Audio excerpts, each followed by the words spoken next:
తాకట్టులో ఉన్న బంగారానికి తక్షణ విముక్తి. ఈ రోజు మార్కెట్ రేట్ క్యాష్ మీ చేతిలో. శివ గోల్డ్ కంపెనీ, మీ నమ్మకానికి మా హామీ.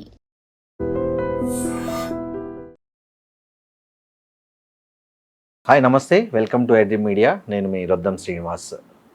రాజకీయాల్లో మారుతున్న భాష, జంతర్ మంతర్ నిరసనలు, జంతర్ మంతర్ నిరసనల్లో ఆవేశంగా ఊగిపోతూ యువత వాడిన ప్రధానిని ఉద్దేశించి మాట్లాడిన బూతులు, ఇవి ఇటీవల కాలంలో తీవ్ర చర్చనీయాంశం అయ్యాయి. రాజకీయాల్లో రాజకీయ పార్టీల సోషల్ మీడియా వాళ్ళ ఖాతాల్లో, తర్వాత ఫేస్బుక్లో, ఇన్స్టాగ్రాముల్లో, అసెంబ్లీలో, పార్లమెంట్లో, రాజకీయ నేతల బహిరంగ సభల్లో వాడుతున్న భాష కంటే భిన్నమైన భాష జంతర్ మంతర్ దగ్గర వాడారా? అసలు రాజకీయాల్లో, ప్రజాస్వామ్యంలో ఇలాంటి బూతులు మాట్లాడడం ప్రారంభించింది ఎవరు? ఎక్కడ? దీనికి అడ్డుకట్ట వేయాల్సింది ఎవరు? అడ్డుకట్ట వేసే పరిణామాలు ప్రస్తుతం భారతదేశంలో ఉన్నాయా? ఇలాంటి అనేక అంశాలపై ప్రముఖ సినీ నిర్మాత, సామాజిక విశ్లేషకులు తమ్మారెడ్డి భరద్వాజ్ గారితో మాట్లాడడం. Sir, good morning sir. Sir, ఇటీవల జంతర్ మంతర్ దగ్గర జరిగిన నిరసనలు ఏవైతున్నాయో ఆ నిరసనలో కొంతమంది యువత ఆవేశంతో రెచ్చిపోయి చాలా అన్పార్లమెంటరీ వర్డ్స్ వాడడం జరిగింది ప్రధాని మోదీ గారిని ఉద్దేశించి. దీని మీద దేశవ్యాప్తంగా తీవ్ర చర్చ జరిగింది. చర్చనీయాంశం ఇప్పటికీ జరుగుతోంది. ఒక సీనియర్ ప్రొడ్యూసర్గా, ఒక సామాజిక విశ్లేషకులుగా దీన్ని మీరు ఎలా చూస్తారు? అసలు లేదు సార్, అసలు ముందు ఎవరైనా మాట్లాడొచ్చా? వాళ్ళు జంతర్ మంతర్లో మాట్లాడిన వాళ్ళే తప్పు అంటే మొత్తం గత 15-20 ఏళ్ళుగా అసెంబ్లీల్లో కానీ, పార్లమెంట్లో కానీ, వాట్సాప్ మెసేజ్ల్లో కానీ, లేకపోతే పొలిటికల్ మీటింగుల్లో కానీ, పబ్లిక్ మీటింగుల్లో కానీ మాట్లాడుతున్న రాజకీయ నాయకులు, ప్రధానమంత్రి దగ్గర నుంచి మామూలు ఎమ్మెల్యేలు, కార్పొరేటర్ల దాకా వాళ్ళు మాట్లాడే భాష, లేదంటే ఈ సినిమా యాక్టర్ల ఫ్యాన్స్ మాట్లాడుకునే భాష, అది కుల సంఘాలని తిట్టుకునే భాష, ఇవన్నిటికి అసలు మనకి ఫుల్ స్టాప్ పెట్టాలి. ఒకటి తప్పు, ఒకటి రైట్ కాదు. ఒకటి తప్పు అయితే మిగతా అన్నీ కూడా తప్పే. తప్పు ఏదైనా తప్పే. సో నేను చేస్తే తప్పుగా, నేను చేస్తే రైటు, నువ్వు చేస్తే తప్పు అంటే కరెక్ట్ కాదు. ఇప్పుడు ఈ అరెస్టులు కూడా అట్లాగే జరుగుతున్నాయి. ఇప్పుడు నేను ఏదైనా బూత్ మాట్లాడితే నన్ను అరెస్ట్ చేస్తున్నారు. మరి మీరు మాట్లాడిన బూత్ సంగతి ఏంటి? మీ బూత్కి మీకు దాన్ని ఇస్త్రీ చేసి ఉతికేసి ఆరేసారు, తీసేసారు. సో ఇది చాలా తప్పది. సో దీన్ని ఎలా చేయాలి? ఇప్పుడు ఎవరైనా కానీ ముఖ్యమంత్రి, ప్రధానమంత్రి దగ్గర నుంచి ఎవరైనా కానీ, ప్రధానమంత్రి గారికి కూడా స్టేట్మెంట్లు ఉన్నాయి కొన్ని, యూట్యూబ్లో కనపడుతున్నాయి. ఆయన మీద కూడా ఆయన చాలా. సో ఇవన్నీ మనం హద్దుల్లో ఉండాలి అనేది చాలా అవసరం ఎవరైనా కానీ. నేను ఒక ముఖ్యమైన పదవిలో ఉన్నాను కాబట్టి నేను మాట్లాడవచ్చు, మామూలు మనుషులు నన్ను మాట్లాడకూడదు. ఇప్పుడు మనం బంతి గాడ కొడితే తిరిగి మన దగ్గరికి వస్తుంది కదా సార్. సో నేను అనకూడదు, నువ్వు అనకూడదు. అందరం ఒక డెకోరం మెయింటైన్ చేద్దాం అనే పద్ధతి ఉండాలి అన్ని పార్టీలో. ఇది ఒకళ్ళనే మాట్లాడుతాం కదా.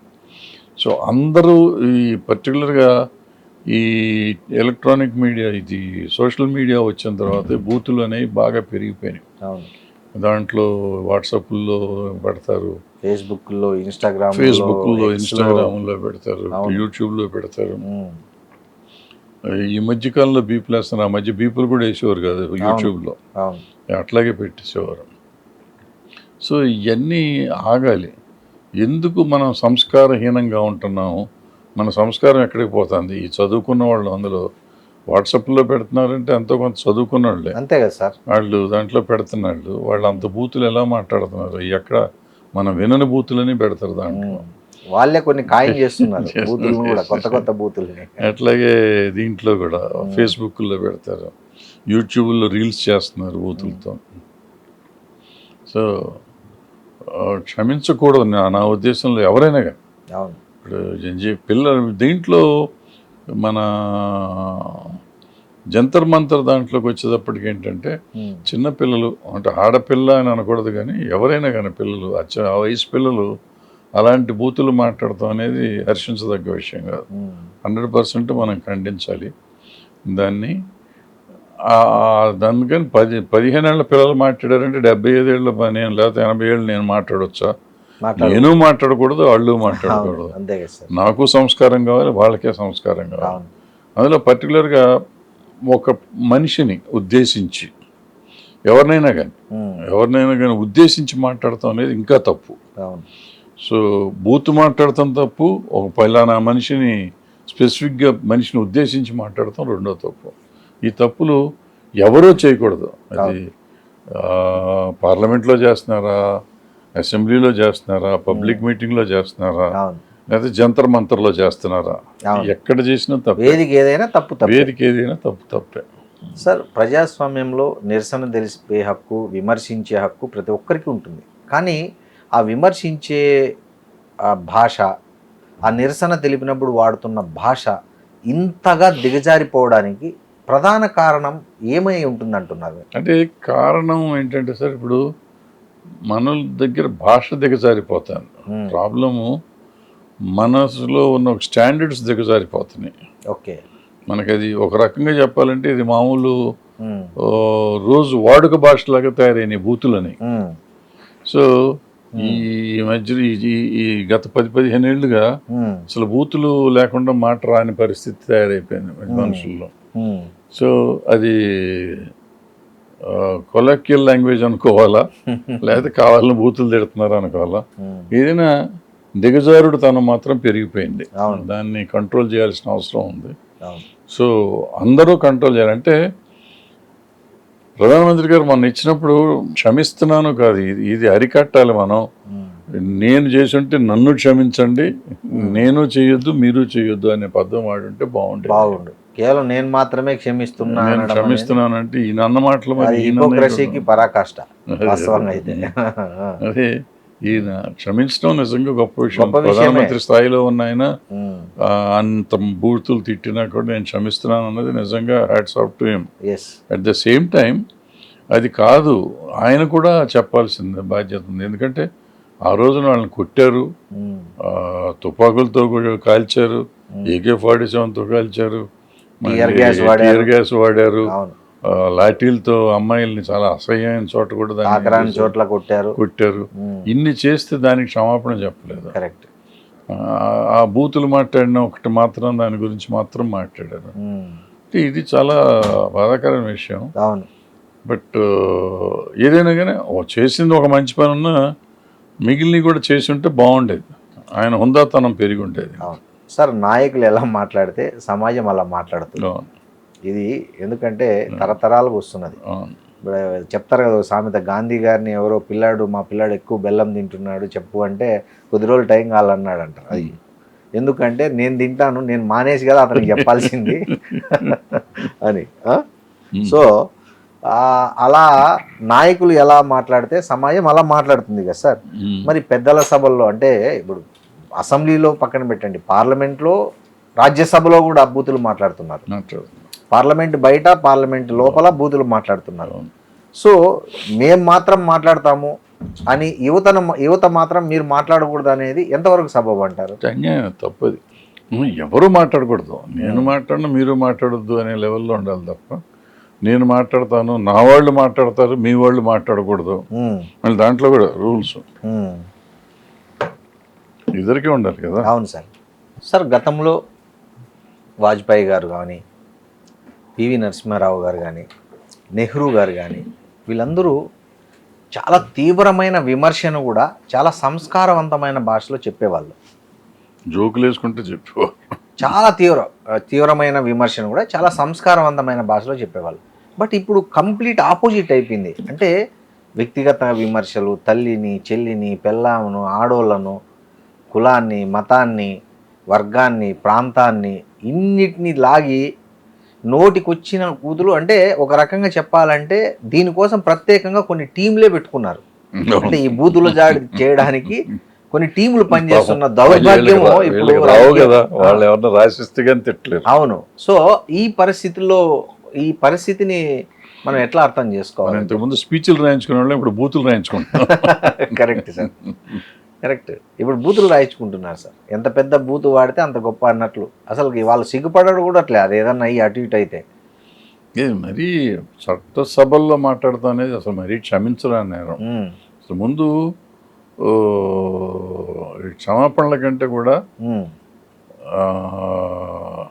లెజిస్లేటర్స్ కానీ వీళ్ళు పార్లమెంటేరియన్స్ కానీ సభలో ఏ పార్టీ వాళ్ళైనా బూతులు మాట్లాడితే వాళ్ళని ఇమీడియట్గా సస్పెండ్ చేసి చట్టం ఏదైనా తయారు చేస్తే అప్పుడు సమాజం కంట్రోల్ అవుతుంది. అంటే వాళ్ళనే చేస్తున్నారు, మన కూడా చేస్తారనే భయం వస్తుంది. అవును సార్. ఫస్ట్ అంటే మీకు అవగాహన ఉన్నంత వరకు రాజకీయాల్లో బూతుల ప్రయాణం ఎప్పుడు మొదలైంది సార్? అంటే మీరు చూస్తున్నారు చాలా, నాకు తెలిసి నెహ్రూ గారి దగ్గర నుంచి మీరు రాజకీయాలు గమనిస్తున్నారు. సో ఫస్ట్ బూతుల ప్రయాణం మీకు అవగాహన ఉన్నంత వరకు ఎక్కడ మొదలైంది, ఎప్పుడు మొదలైంది? నేను ఎప్పుడు వినలేదు కానీ ఎన్టీ రామారావు గారు పడేశారు చూడండి. అవును, అప్పుడు నాదెండ్ల భాస్కరరావు గారి ఎపిసోడ్ టైంలో బగ్గిడి గోపాల్ అని ఒక ఎమ్మెల్యే గారు అసెంబ్లీలో ఎన్టీ రామారావు గారిని చాలా బూతులు మాట్లాడారు. ఫస్ట్ ఇన్సెట్ అది మనకి, నాకు తెలిసిన అసభ్యంగా అసెంబ్లీలో మాట్లాడతానేది అదే ఫస్ట్ టైం. ఓకే, అది రికార్డ్ అవ్వలేదు, బట్ అది ఆ రోజు పేపర్లో వాటిల్లో వచ్చినాయి అన్నిట్లో. చాలా అసభ్యంగా మాట్లాడారు. అంటే మనిషి అనేవాడు ఆ రోజుల్లో అసలు వినలేని అన్నమాట, ఈ రోజుకే వినలేని.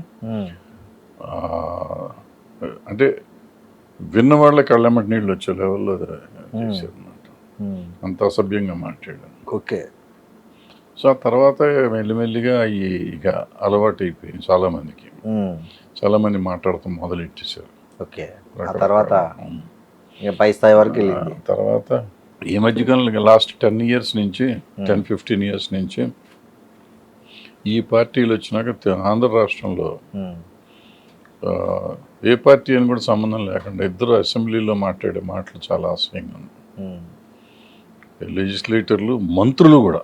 అవును, మంత్రులు కూడా. అవును, క్షమించకూడదు అది. Correct sir. 2 పార్టీలు 10 ఏళ్లలో 2 పార్టీలు చేసినప్పుడు మూడోసారి 2వ టర్మ్ ఒక పార్టీ చేస్తుంది. ఈ పార్టీలు వాళ్ళందరూ ఎమ్మెల్యేలు, మంత్రులతో సహా వీళ్ళు మాట్లాడుతున్న భాష కరెక్ట్ కాదు. అరెస్ట్ చేయటమే మొదలు పెడితే ఆ రోజు ఈ 12 ఏళ్లలో మాట్లాడిన ప్రతి మంత్రిని అరెస్ట్ చేయొచ్చు జంజీతో పాటు. ఇంకోటి సార్, జంతర్ మంతర్ దగ్గర నిరసనల్లో ఆ జంజీ అంటే యువతరం అంతగా బూతులు మాట్లాడడానికి ఈ మధ్య కాలంలో బాగా పెరిగిపోయిన ట్రోలింగ్, సోషల్ మీడియా ట్రోలింగ్ సంస్కృతి కూడా ఒక కారణం అని అనుకోవచ్చా? డెఫినెట్గా ట్రోలింగ్లోనే బూతులు తెలుస్తున్నాయి కదా. ఇప్పుడు ఆ పాప చెప్తాను కదా, వాళ్ళు ఏదో నన్ను బట్టకాయిస్తేనే మాట్లాడాను అంటే వాళ్ళు ఇదను అదని అంటే తెచ్చే చిన్నపిల్ల కదా అనేస్తూ ఉంటారు అని ఉండొచ్చు కూడా. నిజం అయి ఉండొచ్చు, అబద్ధం అయి ఉండొచ్చు, అది వేరే సంగతి. సార్, జంజీ కావచ్చు, ఈ రాజకీయ నాయకులు కావచ్చు, ఇప్పుడు వాడుతున్న ఈ వల్గర్ లాంగ్వేజ్, అన్పార్లమెంటరీ లాంగ్వేజ్ని రాజకీయ కోపంగా సరిపెట్టుకోవాలా, లేకపోతే పూర్తిగా దిగజారిపోతున్న విలువల పతనంగా భావించాలా?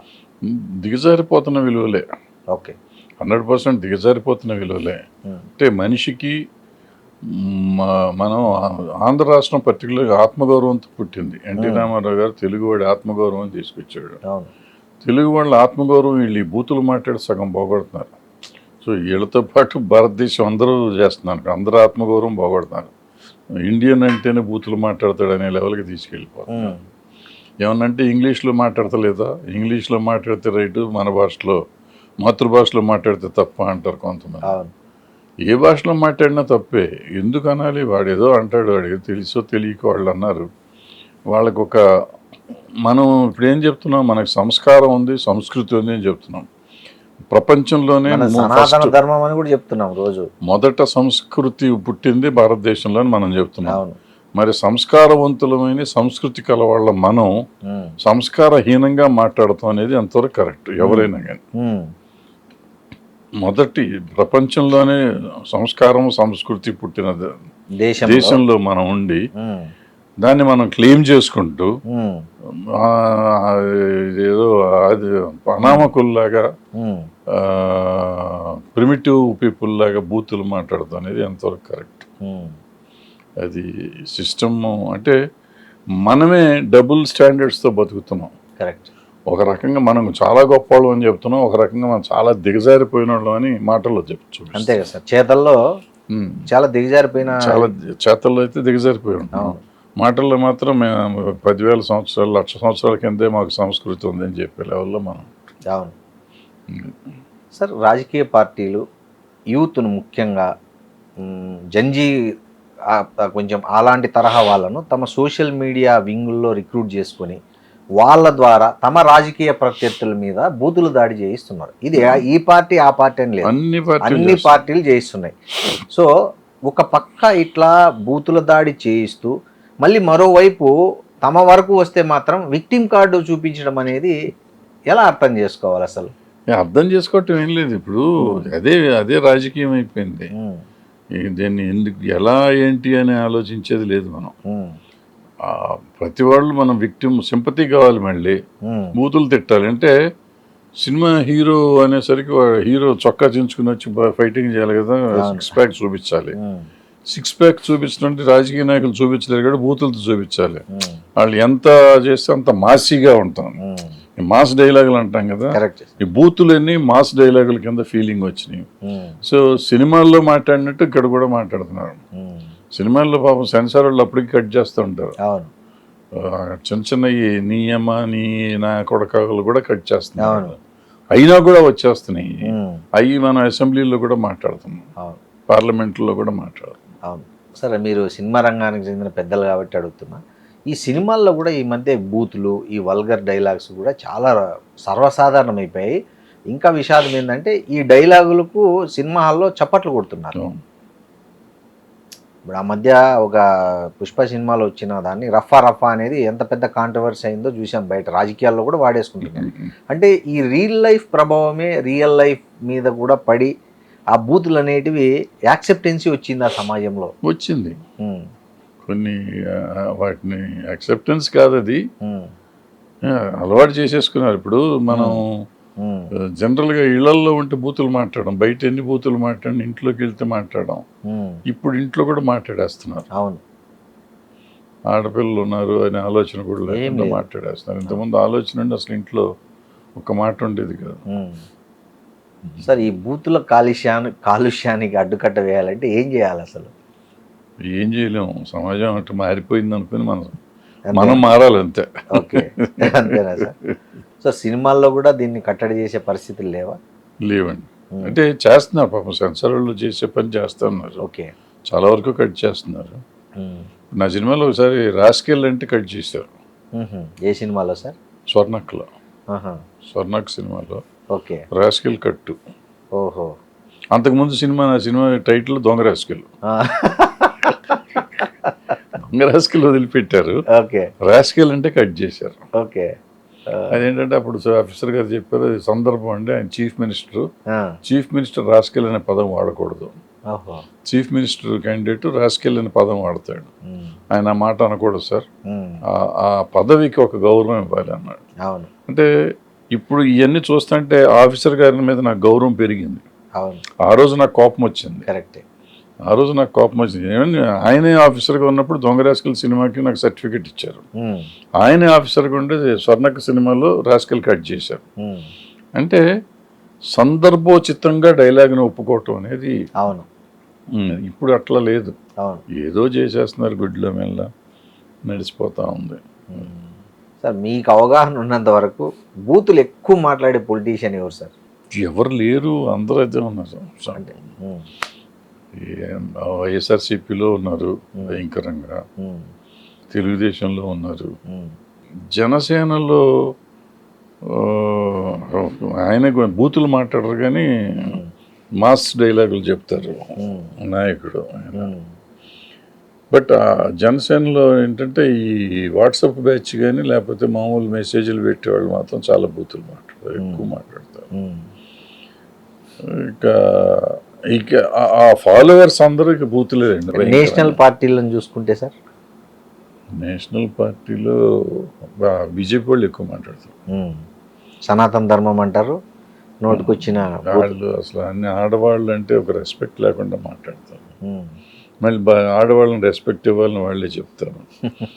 సో బేటీ పడావో అంటారు, బేటీ పడావో బేటీ బచావో అంటారు. అవన్నీ అంటే సంస్కరణ చేయటం తప్పు లేదు, కానీ సంస్కరణిస్తూనే పక్కన దాన్ని ఇంకా న్యూనతాభావం ఇంకా పోకుండా ఉండటం అనేది కరెక్ట్ కాదు. అది పోలేదు, బయటికి వాళ్ళు ఎమోషనల్గా మారటానికి ప్రయత్నం చేస్తున్నారు. సరే, వాళ్ళకి మార్పు వస్తుంది కదా అని సంతోషించాలి మనం. అవును సార్. సార్ విచిత్రంగా ఉమెన్ కూడా మాట్లాడుతున్నారు సార్ బూతులు ఇక్కడ, మీరు గమనించారా? ఉమెన్ కూడా అంటే ఉమెన్ మాట్లాడకూడదు ఏంటి మీరు? వాళ్ళు మనుషులు కాదు అంటే పురుషులైనా స్త్రీలైనా ఒకటే అట్లా కాదు సార్. అంటే వాళ్ళు కొంచెం సంస్కారము సభ్యత పాటిస్తారు కదా, అంటే ఆ డెకోరం అనేది అక్కడ ఈ రాజకీయాల్లో ఉన్న ఉమెన్ కూడా దీన్ని ఒక అంటే అవలీలగా మాట్లాడేస్తుంది మైక్ ముందు, జనం ముందు, వేదికల మీద, ఎక్కడ పడితే అక్కడ. సార్ ఇది ఏంటి, ఇది ఈ కల్చర్ను మనం మారుతున్నాం కదా, మారుతున్న సమాజంతో పాటు మనం మారుతున్నాం సార్. ఏముంది ఇప్పుడు సార్, మనకి ఫ్యాషను, నేను రిలేషన్షిప్లో ఉన్నాను అంటే ఏంటి, నేను ఒక అబ్బాయితోనో ఎవరితోనో రిలేషన్షిప్లో, అమ్మాయి కానీ అబ్బాయి కానీ పెడుతున్నారు. ఓ రోజు నేను విడిపోయాను, బ్రేకప్ అని మళ్ళీ పెడతారు, మళ్ళీ అగైన్ స్టార్టెడ్ రిలేషన్షిప్ అంటారు. అంటే ఈ రోజుకి ఒక అఫైర్ పెట్టుకుంటున్నట్టే కదా. సో ఇవన్నీ అట్లా ఒక పక్కన కోలివింగ్స్ వస్తున్నాయి, పక్కన వన్ నైట్ స్టాండ్ వస్తుంది. వన్ నైట్ స్టాండ్ కూడా ఉంది సార్. వన్ నైట్ స్టాండ్ ఒకటి ఉంది హైదరాబాద్. ఒక సినిమా వచ్చింది కానీ మొగుళ్ళు పెళ్ళాలని మార్చుకోవటం ఉంది, వైఫ్ స్వాపింగ్ ఉంది. తర్వాత అదేదో ఒక యాప్ ఉంటుంది, యాప్లో నొక్కితే మనకు తెలియని మనుషుల దగ్గరికి వెళ్ళిపోతాం ఉంటుంది, అదేదో ఉంది. సో ఇవన్నీ వచ్చేసినాకంటే ఇంత ఓపెన్గా జరుగుతూ ఉంటే మనం మళ్ళీ ప్రాస్టిట్యూషన్ తప్పు అంటున్నాము. మరి ఇదేంటిది? మనం ఒకప్పుడు మనకు శీలం అనేది చాలా ఇంపార్టెంట్ విషయం. శీలాన్ని మనం గౌరవించేవాళ్ళం, శీలం అనేది పవిత్రంగా చూసుకునేవాళ్ళం. ఆ పవిత్రత ఇప్పుడు ఉందా? ఇవన్నీ చేస్తే పవిత్రంగా ఉన్నట్టేనా? అంటే నాకు ఇష్టమై నేను చేస్తే పవిత్రంగా ఉన్నట్ట, అసలు దాన్ని పవిత్రంగా ఉంచితే పవిత్రంగా ఉన్నట్ట? ఇది ఒక చాలా సీరియస్ ఇష్యూ. చాలా డిబేటబుల్ సార్. పవిత్రంగా ఉంటామా, నాకు ఇష్టమై ఉంటామా? అంటే మనకి ఈక్వల్ రైట్స్ కావాలి కాబట్టి ఉండదు. మగవాడు 10 మంది ఆడవాళ్ళతో ఉండొచ్చు, స్త్రీ 10 మందితో ఎందుకు ఉండకూడదు అనేది డిబేటబుల్. నువ్వు చేసేది తప్పు కానప్పుడు నేను చేసేది తప్పు కాదు, కరెక్ట్, దాన్ని నేను సపోర్ట్ చేస్తాను. అసలు పురుషుడైనా స్త్రీ అయినా ఇట్లా 10 మందితో ఉండొచ్చా? రోజు పొద్దున ఒకడిని, మధ్యాహ్నం ఒకడిని, మగవాళ్ళని కానీ మగవాళ్ళు ఆడపిల్లల్ని కానీ మార్చుకోవచ్చా? పూటకు ఒక మనిషితో ఉండొచ్చా మనం ఎవరైనా కానీ? ఇది దాని శీలానికి దానికి ఇంపాక్ట్ ఉందా లేదా? సో ఇప్పుడు శీలం అనేది ఇంపార్టెంటా కాదా? శీలం అనేది ఇంపార్టెంట్ కాబట్టి ఈ బూతులన్నీ అప్పుడు శీలం ఇంపార్టెంట్ కాబట్టి ఆ పదం అంటేనే చాలా తప్పుగా భావించారు. ఇప్పుడు ఎప్పుడైతే ఈ శీలానికే వాల్యూ పోయిందో దీనికి కూడా ఆటోమేటిక్గా వాల్యూ పోతుంది, బూతులకు కూడా వాల్యూ పోతుంది. అదేదో ఒక పాత సినిమాలో చెప్పారు కదా సార్, మన రామారావు గారి హీరోయిన్ను చీర మార్చుకురాపు అంటే అది తీసేసి డైలాగు, చీర మార్చుకురాపు అంటే చూసే ప్రేక్షకుడు లోపల చీర మార్చుకుంటే ఉత్సాహపడతాడనేసి అందంగా తయారై రాపు అని మళ్ళీ తిరిగి రాసి డైలాగు చెప్పించారని ఒకటి విన్నా. అది సో అప్పుడు అంత కేర్ తీసుకునేవాళ్ళు భాష పట్ల, పదాల పట్ల. అట్లా ఇప్పుడు అది కంప్లీట్గా పోయింది, డిగ్రేడ్ అయిపోయింది బాగా.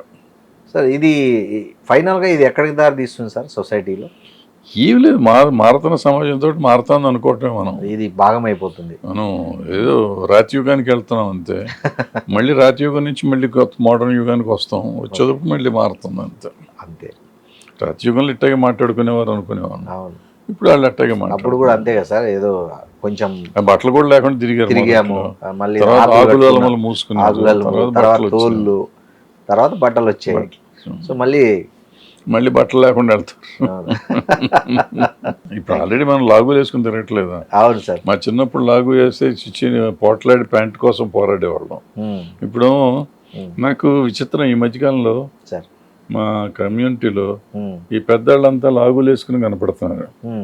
లాగులు వేసుకుని సడన్గా ఎప్పుడు వాళ్ళు ప్యాంట్ వేసుకుంటే వాళ్ళు చిన్నపిల్లలు అయిపోయినట్టు కనపడుతున్నారు. ప్యాంట్ వేసుకుంటే చిన్నపిల్లలు, లాగు వేసుకుంటే పెద్ద పిల్లలు. నేను మొన్న అంటున్నాను, నేను ప్యాంట్ వేసుకుంటే చాలా వయసు తగ్గిపోయింది, నువ్వు లాగు వేసుకుంటేనేమో చాలా పెద్దోళ్ళు లాగా ఉంటున్నావు. అంత మారిపోయిందండి. అంతకుముందు నిక్కర్ వేసినోడల్లా స్టూడెంట్, స్కూల్ స్టూడెంట్, కరెక్ట్. ఇప్పుడు నిక్కర్ వేసినోడల్లా senior citizen. Thank you sir. Right.